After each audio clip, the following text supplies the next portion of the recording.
Hi friends, welcome to అమ్మమ్మ kitchen. Please like and subscribe our channel. ఈరోజు మా అమ్మమ్మ ఏ వంట చేస్తుందో ఫస్ట్ తెలుసుకుందాము. అమ్మమ్మ, ఏమేమి వాడతావు అమ్మమ్మ? పాలు, ఇది తురుముకునాలమ్మ, కొబ్బరి సన్నగా తురుముకునాలి. తర్వాత శనగపిండి జల్లి పోసుకొని కప్పు తీసుకొనొచ్చు. మనం ఏదాన్ని చేయాలంటే అన్ని 7 కూడా అదే. తర్వాత షుగరు మా ఇంట్లో తక్కువ వాడతారు. నేను 2 కప్పులే వేస్తా ఉన్నాను. 3 కప్పులు కూడా వేసుకోవచ్చు. మా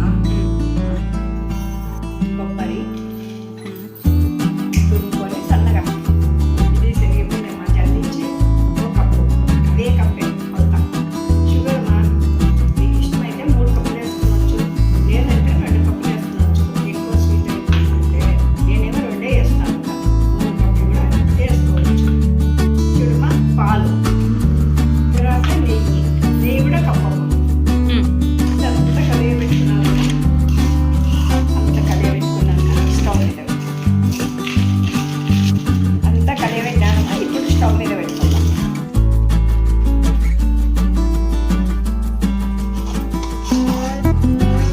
చూస్తున్నారమ్మా?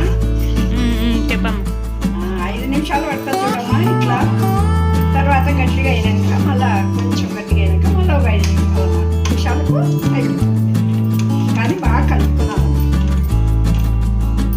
దగ్గరకు వచ్చేటప్పుడు ప్లేట్లో నెయ్యి పూసుకొని పెట్టుకున్నామమ్మా. మనం ఎంత అయితే అంత ప్లేట్ అనమాట. కొంచెం చేసి పెట్టుకున్న ప్లేట్, నెయ్యి చేసుకుంటే పెద్ద ప్లేట్ నెయ్యి పూసి పెట్టుకున్నాము. ఇట్లా అయితేనే దీనికి బాండ్లీకి కలుసుకోకుండా ఉంటుంది చూడమ్మా. అప్పుడు దాన్ని పోసేసుకొని కొంచెం టైట్ తీసుకొని కలక చేసుకోవచ్చు. ఇక్కడ మాకు చుట్టబడింది కదమ్మా. ఇప్పుడు ఇట్లా ప్లేట్కు నెయ్యి పూసి పెట్టుకున్నాలా. ఇప్పుడు దీంట్లో గుమ్మరించుకున్నాలా. ఈ కన్సిస్టెన్సీకి వచ్చినప్పుడు ప్లేట్లోకి షిఫ్ట్ చేసుకోవాలంట. దీనికి ఖర్చుకోకుండా వస్తుందమ్మా. దీంతో తొందరగా స్పూన్తో పీసులు కట్ చేసుకున్నాము. మన పీసులు మనకి ఎంత పెద్దగానా చిన్నగానా చూసుకొని కట్ చేసుకున్నాము.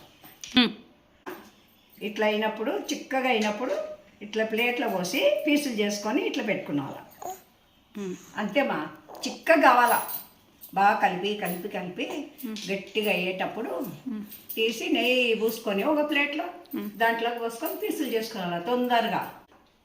మా స్వీట్ నచ్చితే మాకు లైక్ చేయండి. మీకు మా అమ్మమ్మ స్వీట్ నచ్చితే లైక్ చేసి సబ్స్క్రైబ్ చేయండి. ఆమెకు సపోర్ట్ చేయండి ఫ్రెండ్స్. Thank you guys. అదే. See you.